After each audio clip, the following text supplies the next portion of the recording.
ចាថ្ងៃនេះយើងនាំគ្នាជះលុយ$19ដើរលេងធัวទៅកាន់កោះរាជបុត្រទាំងអស់គ្នាថ្ងៃវិលយប់ចាអញ្ចឹងយើងចំណាយត្រឹមតែ$19ទេនៅក្នុងការដែលយើងជិះឡានជាមួយគេនាំទៅកន្លែងនេះកន្លែងនោះធัวតែសម្រាប់ការញ៉ាំគឺយើងចេញលុយដល់ខ្លួនឯងចាអញ្ចឹងវាអត់បញ្ហាអីទេចាពីព្រោះថា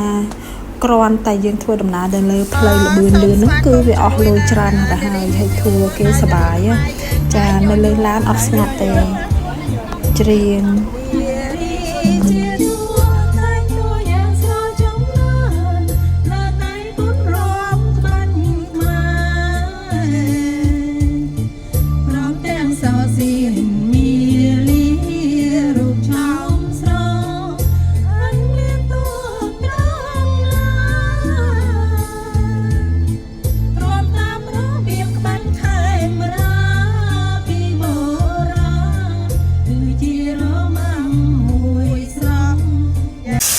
យើងមកតាមធួនគឺចំណេញពីព្រោះថាយើងអត់ចាំបាច់បារម្ភរឿងការធ្វើដំណើរខ្លួនឯងជួនកាលយើងមកតែឯងឬក៏ពីរបីនាក់យើងត្រូវការមានគ្នាច្រើននៅក្នុងឡានរំច្រៀងចាតំណែងទោះបីជាយើងស្គាល់គ្នាត្រឹមតែថ្ងៃហ្នឹងប៉ុន្តែសំខាន់គឺយើង enjoy ចារស់នៅកុំ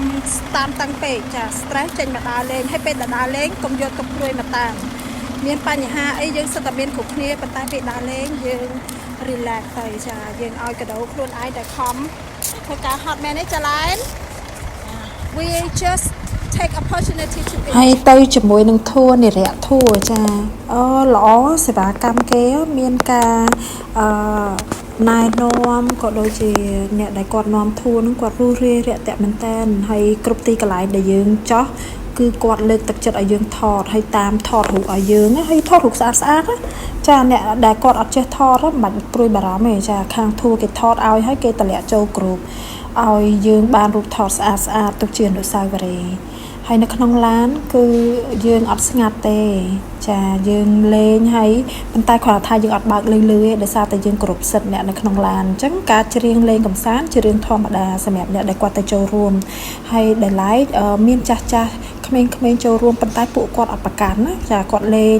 ជាមួយគ្នាដោយអធ្យាស្រ័យល្អចាអញ្ចឹងគឺអ្នកដែលច្រៀងក៏ច្រៀងទៅអ្នកដែលគាត់គេងក៏គេងអ្នកដែលលេងក៏លេងគឺអត់មានអាយោអាយ៉ាអញ៉ែអញ៉ៃអីដែលធ្វើឲ្យយើងរំខានអត់ទេចាការប្រស្រ័យតាក់ទងគ្នាគឺជារឿងធម្មតាដែលយើងមកដើរធัวមួយគេមួយឯងយើងត្រូវចេះតំណែងហើយនៅលើឡានគឺពួកខ្ញុំឆ្លៀតដូរកៅអៅដោយសារតែកៅអៅផងយើងអត់ប្របាក់ដូរឯងយើងស្លៀកពីខាងក្នុងហើយអញ្ចឹងដល់កន្លែងដែលយើងត្រូវចោះថតរូបអីស្អាតអញ្ចឹងទៅយើងក៏ដូរហើយត្រៀមទៅកោះរាជបុត្រអញ្ចឹងយើងដូរស្លៀករ៉ូបណាឲ្យដើររំភើយផាយផាត់ត្រូវខ្យល់ត្រូវអីជុំវិញកោះថតរូបទៅស្អាតអញ្ចឹងយើងចោះមកដល់ហើយយើងក៏ថតរូបចា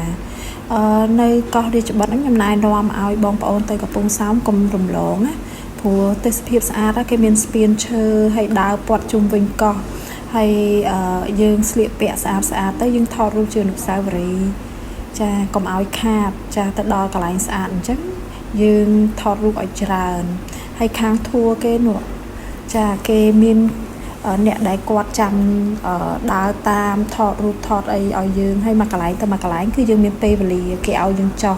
មកល្មមគ្រប់គ្រាន់មិនយូរពេកក៏មិនរហ័សរហ័នពេកដែរចាគឺល្មមគ្រប់គ្រាន់សម្រាប់យើងកម្មវិធីគេច្រើនអញ្ចឹងក្នុងមួយថ្ងៃវិលល្ងាចហ្នឹងគេត្រូវទៅណាទៅណីអញ្ចឹងគេអត់ចង់ឲ្យបាត់បង់កន្លែងណាមួយអញ្ចឹងយើងត្រូវគ្រប់ពេលវេលាគេប្រាប់ថាកន្លះម៉ោង5-10នាទី5-10នាទីចោះ1ម៉ោងកន្លះចាកុំឲ្យលើសតលើសទៅយើងរយាពេលយើងអត់បានទៅកន្លែងគ្រប់តាមគោលការណ៍ចាមើលទេសភាពគឺស្អាតមែនតែនសមុទ្របងប្អូនធ្វើការនឿយហត់គួរតែទៅមកធัวមួយអាទិត្យម្ដងអីចឹងទៅគឺ2អាទិត្យម្ដងអីចឹងទៅដើរតាមគេតាមឯងដូចខ្ញុំ single ជួនកាលខ្ញុំទៅតែឯងអត់ចាំបាច់ពិបាកប្រួនអ្នកណាទេនៅក្នុងឡានឲ្យតែយើងក្លាហានរាប់អានមួយគេទៅគេរាប់អានមួយយើងគឺយើងមានគ្នាហើយយើងអត់ឯកោឯកាអីទេចាហើយរួមភ្នំស្អាតណាពួកខ្ញុំឡើងទៅដល់ខាងក្នុងដើរពាត់គេធ្វើជាដើរ កាត់រូងភ្នំហ្នឹងឡើងទៅដល់កំពូលมันខ្ពស់ណាស់ម៉ានេះទាបទេប៉ុន្តែមកល្មមអាចឲ្យយើង view ជុំវិញនឹងឃើញភ្នំឃើញសមុទ្រឃើញកោះហើយនៅក្បែរហ្នឹងក៏មាន resort ដែលគេធ្វើសម្រាប់អ្នកដែលគាត់ចង់ទៅគេងអីប៉ុន្តែគ្រាន់តែថាយើងអត់មានលទ្ធភាពអីច្រើនយើងទៅលេងបានច្រើនកន្លែងផ្សេងអញ្ចឹងទៅវាអត់សូវចោះលុយចាសម្រាប់គេមានលុយគេមកចំណាយគេនៅនេះមាត់ទឹកហ្មងមិនចាំបាច់ហត់នឿយទៅណាទេចានៅជុំវិញហ្នឹងក៏មានរមណីយដ្ឋានភោជនីយដ្ឋានចាយើងអាចនឹងកំសាន្ត relax បានស្រួលខ្លួនស្រួលកាយបន្ទាប់មកខាងធัวក៏គេនាំយើងទៅដើមឈើចាំស្នែងនិយាយរួមគេទៅច្រើនកន្លែងគេទៅប្រោនទៅអូត្រេសទៅអូឈើទាទៅស្ពានកោះពស់ឆ្នេរឯករាជ្យចាហើយទៅខ្មែរធ្វើបានទៅប្រថោងអូនិយាយរួមទៅដើរអត់ស្ដាយលុយអីមកកាក់មកសេមករៀបពុះជា4ក៏អត់ស្ដាយដែរចំណេញណាដើរធัวហើយគេសេវាកម្មគេល្អខ្ញុំសូមណែនាំនិរៈធัวចាធัวដែលខ្ញុំទៅជាមួយនេះគឺខ្ញុំសរសើរអ្នកដែលគាត់ទទួលស្វាគមន៍យើងគាត់រុះរាយហើយងើបតាំងពីព្រលឹមអល់ម៉ោង4ហើយណែនាំសពគ្រប់បែបយ៉ាងនាំយើងដើរល្អមែនតើចាធัวនេះល្អខ្លាំងខ្ញុំណែនាំចាហើយអ្នកនាំខ្ញុំនឹងឈ្មោះសៃមុំនៅក្នុងនិរៈធัวចាអរគុណ